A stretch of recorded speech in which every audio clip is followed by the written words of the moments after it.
14 años.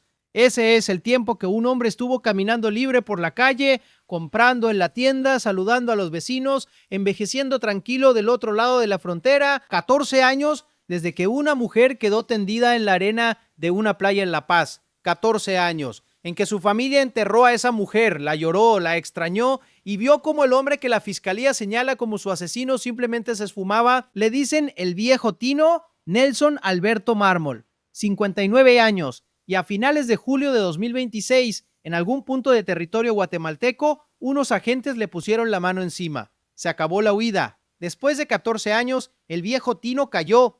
Pero acá hay algo que no cuadra, porque si este hombre estaba señalado por un crimen tan grave desde el 2012, ¿cómo hizo para pasar 14 años sin que nadie lo tocara? ¿Qué fue lo que cambió de repente en 2026 para que la cacería que no había funcionado en más de una década se resolviera en cuestión de semanas? Guarda esa pregunta porque la respuesta es el corazón de esta historia. Vamos por partes y empecemos por el día en que todo esto arrancó. Mayo de 2012, Cantón Las Hojas, en San Pedro Mazahuat, departamento de La Paz, una playa pública de esas donde la gente va a pasar el día, donde los niños entran al agua y las familias arman su champa bajo una sombra. Un lugar abierto, con testigos, a plena luz.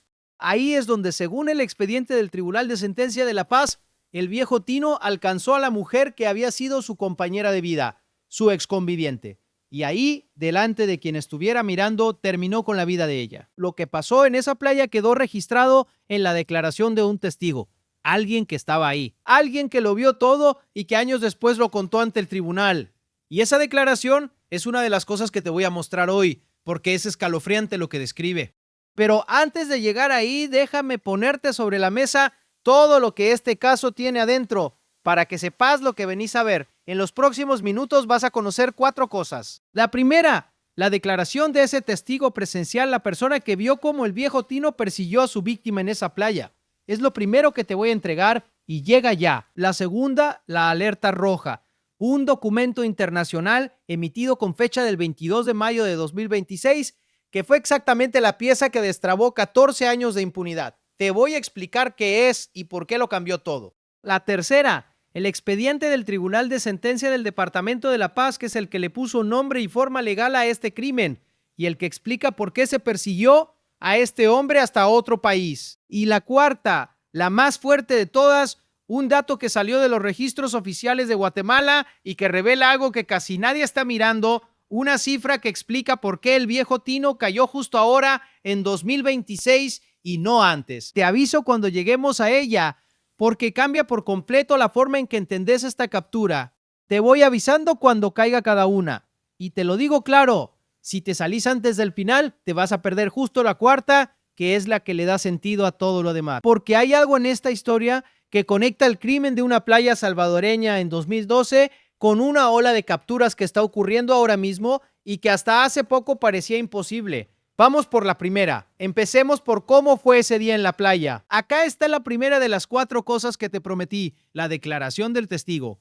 Poné atención, porque es el relato de alguien que estuvo ahí, según lo que ese testigo narró ante el tribunal, y así consta en los reportes del caso. El viejo Tino venía persiguiendo a la mujer, la acosaba, la perseguía por la arena mientras la amenazaba con un corvo que llevaba en la mano, un corvo sin vaina, con el pilo descubierto, y ella, aterrorizada, se resistía, gritaba, pedía ayuda a quien pudiera oírla. Imagínate la escena, una playa pública, gente alrededor y una mujer corriendo por la arena, gritando con un hombre detrás, amenazándola con un arma blanca. El testigo describió esos gritos, describió cómo ella intentaba escapar de él.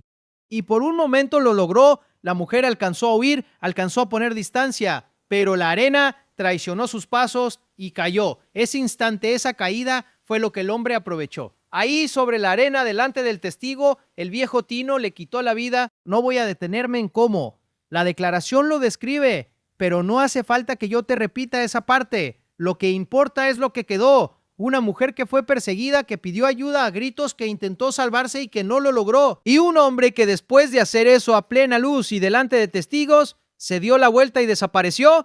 Esa es la primera pieza. La declaración que coloca al viejo Tino en la playa, corvo en mano, detrás de la mujer que gritaba. guardala porque es la base de todo lo que vino después. Y acá se abre la primera pregunta grande. Si hubo un testigo, si el crimen fue a plena luz, si el caso llegó a un tribunal, ¿cómo es que el viejo Tino pasó 14 años libre? Para entender eso, hay que entender qué hizo este hombre después de la playa. Y lo que hizo fue lo más simple y lo más efectivo del mundo. Se fue, cruzó la frontera, se metió en Guatemala. Y ahí, en un país vecino pero distinto, con otras autoridades, otros registros, otra jurisdicción, se volvió invisible. Un salvadoreño más entre miles, sin nada que a simple vista lo distinguiera de cualquier otro hombre mayor que camina por un mercado guatemalteco. Y acá está el problema que explica los 14 años. Un crimen cometido en El Salvador lo persigue la justicia salvadoreña, pero la justicia salvadoreña no puede entrar a Guatemala a agarrar a nadie.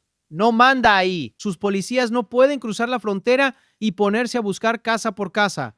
Entonces, cuando un señalado por un crimen se pasa a otro país, entra en una especie de zona muerta. Su país lo busca, pero no puede alcanzarlo. El país donde está no lo está buscando, porque el crimen no se cometió ahí.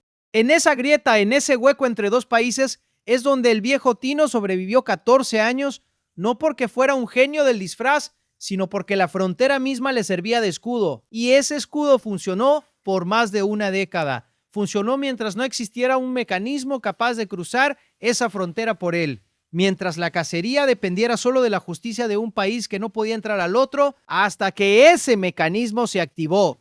Y acá viene la segunda cosa que te prometí, la alerta roja. Pone atención, porque esta es la pieza que rompió el escudo. Con fecha del 22 de mayo de 2026, se emitió una alerta roja vigente contra Nelson Alberto Mármol. Una alerta roja es una notificación internacional coordinada a través de Interpol que le avisa a las policías de muchos países que hay una persona buscada y que si aparece hay que localizarla y detenerla con miras a entregarla a la justicia que la reclama. Pensá en lo que eso significa. Mientras el viejo Tino solo era buscado por El Salvador, la frontera lo protegía, pero una alerta roja no respeta fronteras. Convierte a las policías de otros países en los ojos que antes no existían. De repente no era solo El Salvador el que lo buscaba, era un sistema internacional el que tenía su nombre, su rostro, sus datos circulando entre autoridades de varios países, incluida Guatemala, que era justamente donde él se escondía. El escudo de la frontera se le cayó encima, porque el lugar que lo había mantenido a salvo, Guatemala, se volvió de repente un lugar donde las autoridades locales tenían su ficha en la mano.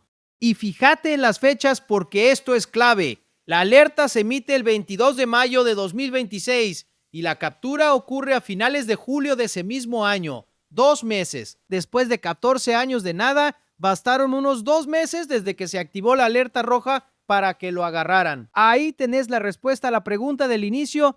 Lo que cambió en 2026 no fue que el viejo Tino se descuidara. Lo que cambió fue que se activó el mecanismo que podía cruzar la frontera que lo protegía. Esa es la segunda pieza. La alerta roja del 22 de mayo, la llave que abrió una puerta cerrada durante 14 años, pero todavía queda una pregunta colgando, porque una alerta roja no se emite sola. Alguien tiene que empujar el caso, mantenerlo vivo, pedir que se persiga a ese hombre más allá de las fronteras. ¿Y quién sostuvo este caso durante 14 años para que llegara hasta acá? Ahí entra la tercera pieza, el expediente del Tribunal de Sentencia del Departamento de La Paz. Porque este caso no se perdió en el olvido, aunque el culpable estuviera prófugo. En El Salvador, el crimen quedó documentado, procesado con su expediente formal. El Tribunal de Sentencia de La Paz es el que tiene registrado el feminicidio, el que guarda la declaración de aquel testigo, el que le dio forma legal a lo que pasó en esa playa. El crimen tenía un nombre oficial, feminicidio agravado. La forma más grave en que la ley salvadoreña nombra el asesinato de una mujer por razones de género. Y ese nombre no es un tecnicismo de expediente. Fíjate en el detalle del caso, porque encaja con lo que la ley salvadoreña castiga con más dureza. La víctima era la exconviviente del viejo Tino. Habían sido pareja, habían compartido una vida, y fue justamente ese vínculo previo, esa relación que se supone de confianza, lo que agrava el crimen ante la ley. Cuando un hombre mata a la mujer que fue su compañera, la justicia salvadoreña lo trata con una severidad especial porque hay de por medio alguien que la conoció, que convivió con ella, que sabía sus miedos y sus rutinas. Y el relato del testigo encaja con ese patrón de una forma escalofriante: la persecución, el corvo en la mano, los gritos de ella. Eso no fue un arrebato de 2 segundos. Fue una cacería a la vista de todos, de un hombre detrás de una mujer que había intentado dejar atrás esa relación. Por eso el caso quedó calificado como feminicidio agravado. Guarda esa palabra, agravado, porque es la que explica por qué la justicia lo persiguió hasta otro país en lugar de dejar morir el caso. Ese expediente es la tercera pieza, la prueba de que aunque el hombre huyó, el caso no se fue con él. Se quedó en El Salvador vivo, esperando el día en que hubiera forma de alcanzarlo. Y acá quiero parar un momento porque toca ser honestos con vos como en cada video. El viejo Tino, a la fecha de su captura, es un señalado, un presunto responsable. Fue detenido en Guatemala con miras a que responda ante la justicia salvadoreña, pero su responsabilidad tiene que probarse en un juicio. Lo que te he contado, la persecución en la playa, el corvo, los gritos de la mujer, es lo que consta en la declaración de un testigo y en los reportes del caso del Tribunal de la Paz. Es la versión que sostiene la acusación. La justicia salvadoreña será la que, con él ya disponible, determine formalmente su responsabilidad. Lo que sí es un hecho firme es que una mujer murió en esa playa en 2012, que hay un caso abierto por feminicidio agravado, que hubo una alerta roja y que después de 14 años el hombre señalado por ese crimen está detenido. Eso no está en discusión. Dicho esto, vamos a la cuarta cosa, la más importante, la que te pedí que esperaras. Poné atención, porque esto es lo más grande de todo y es lo que casi nadie está contando. La captura del viejo Tino es parte de algo mucho más grande. No lo agarraron porque un policía guatemalteco lo reconociera de casualidad en la calle. Lo agarraron porque en Guatemala está pasando algo ahora mismo que los números dejan al descubierto. Según datos del Ministerio de Gobernación y de la Policía de Guatemala, en lo que va de 2026, se han registrado 30 capturas con fines de extradición en ese país. 30 prófugos de distintos países buscados por distintos crímenes localizados y detenidos en territorio guatemalteco para ser entregados a la justicia que los reclama. 30 capturas en un solo año. Y esa cifra, según los propios reportes, representa un aumento respecto a años anteriores. Es decir, algo se activó, algo que antes no funcionaba, ahora sí funciona. Guatemala se convirtió durante años en un refugio, un lugar donde un prófugo salvadoreño o de cualquier otro país de la región podía perderse. La frontera cercana, la facilidad para cruzar, la dificultad de que lo alcanzaran, todo eso hacía de Guatemala un buen escondite. Y el viejo Tino apostó exactamente a eso. Apostó a que Guatemala lo escondería para siempre. Y hay que entender por qué esa apuesta funcionaba tan bien. Pensá en la geografía de Centroamérica. Son países pequeños, pegados unos a otros, con fronteras largas, con montañas y caminos rurales por donde se cruza sin que nadie te pida papeles. Un salvadoreño que se mete a Guatemala se ve igual. Habla parecido, se confunde entre la gente, no necesita documentos falsos sofisticados ni grandes disfraces. Le basta acomodarse, quedarse quieto y dejar que pase el tiempo. Y acá se abre otra pregunta. Si cruzar era tan fácil y esconderse tan sencillo, ¿por qué de repente, después de tantos años en que esto funcionaba, empezó a fallar? ¿Qué cambió del lado de Guatemala para que un escondite que aguantó 14 años se volviera una trampa? Guarda esa pregunta también, porque la cuarta pieza la responde. Por ahora quédate con esto. El viejo Tino hizo lo mismo que hacen tantos. Cruzó, se quedó quieto y confió en que la frontera haría el resto. Durante 14 años, esa confianza estuvo bien puesta. Lo que no calculó es que ese refugio dejó de serlo. Y acá te respondo la pregunta que te pedí que guardaras. La de qué cambió del lado de Guatemala. Lo que cambió es que las alertas coordinadas a través de Interpol empezaron a caer sobre ese territorio con una fuerza nueva, que las autoridades guatemaltecas se pusieron a ejecutar esas alertas, a localizar a los buscados, a detenerlos para entregarlos, que hoy un prófugo escondido en Guatemala ya no está en zona muerta, sino en la mira de un sistema que localiza a 30 personas al año para entregarlas. 30 al año. Repartí eso en el calendario y da más de 2 capturas al mes. Cada 15 días, en promedio, alguien que se creía escondido en Guatemala aparece esposado, listo para ser entregado al país que lo busca. Ese es el ritmo de la maquinaria que le cayó encima al viejo Tino.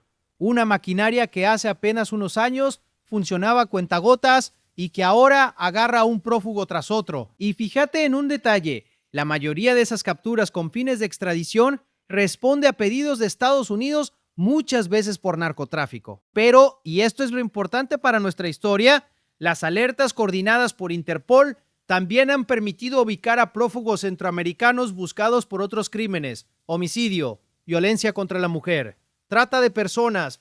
Ahí es donde encaja el viejo Tino, en esa categoría nueva de prófugos que ya no se salvan. Un salvadoreño buscado por feminicidio, localizado gracias a esa maquinaria internacional que antes casi no funcionaba y que ahora sí, su captura es una de esas 30. Un número dentro de una estadística, sí, pero un número que para una familia salvadoreña significa que después de 14 años el hombre que buscaban por fin apareció. Esa es la cuarta pieza y la más importante. La cifra que revela que el viejo Tino no cayó por casualidad, sino porque el escondite entero, todo un país que servía de refugio, dejó de ser seguro para los que huyen. Y con esas 4 piezas sobre la mesa, la historia completa se entiende. Un hombre mata a su excompañera en una playa de La Paz en 2012. Huye a Guatemala, se esconde en la grieta entre 2 países durante 14 años, protegido por una frontera que la justicia salvadoreña no podía cruzar, hasta que en 2026 una alerta roja y una maquinaria internacional de capturas que por fin empezó a funcionar cruzaron esa frontera por él. 2 meses después estaba detenido. Ahora déjame volver a donde empezamos, a la playa, a la mujer. Porque en toda esta historia de fronteras, alertas y estadísticas es fácil olvidar lo esencial, y lo esencial es que hubo una mujer que un día de mayo de 2012 fue a una playa, que fue perseguida por la arena, que gritó pidiendo ayuda, que intentó huir y cayó, y que no volvió a levantarse. Ella tenía un nombre, una familia, una vida. Tenía gente que la esperaba y que desde ese día carga su ausencia. Durante 14 años, esa familia vio pasar el tiempo sin respuesta, sabiendo que el hombre señalado de habérsela quitado andaba libre en algún lugar, envejeciendo tranquilo mientras ellos vivían con el vacío. Pensá en lo que son 14 años de eso. 14 cumpleaños de ella sin ella. 14 navidades con una silla vacía.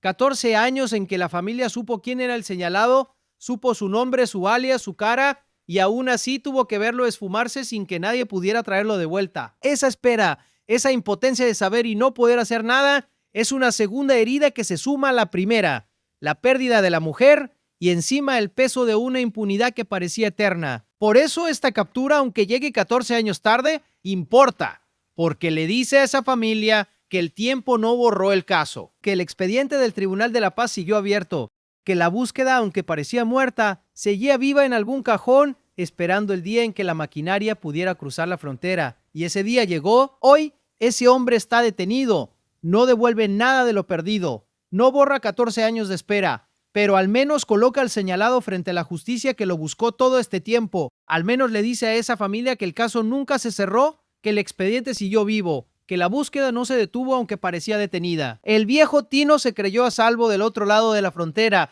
creyó que 14 años eran suficientes para que todos se olvidaran, creyó que Guatemala lo escondería para siempre y durante mucho tiempo tuvo razón, hasta que dejó de tenerla. Si querés seguir de cerca cada captura, cada prófugo que cae, cada caso que la justicia salvadoreña logra destrabar después de años, suscríbete al canal. Acá seguimos estas historias hasta el final.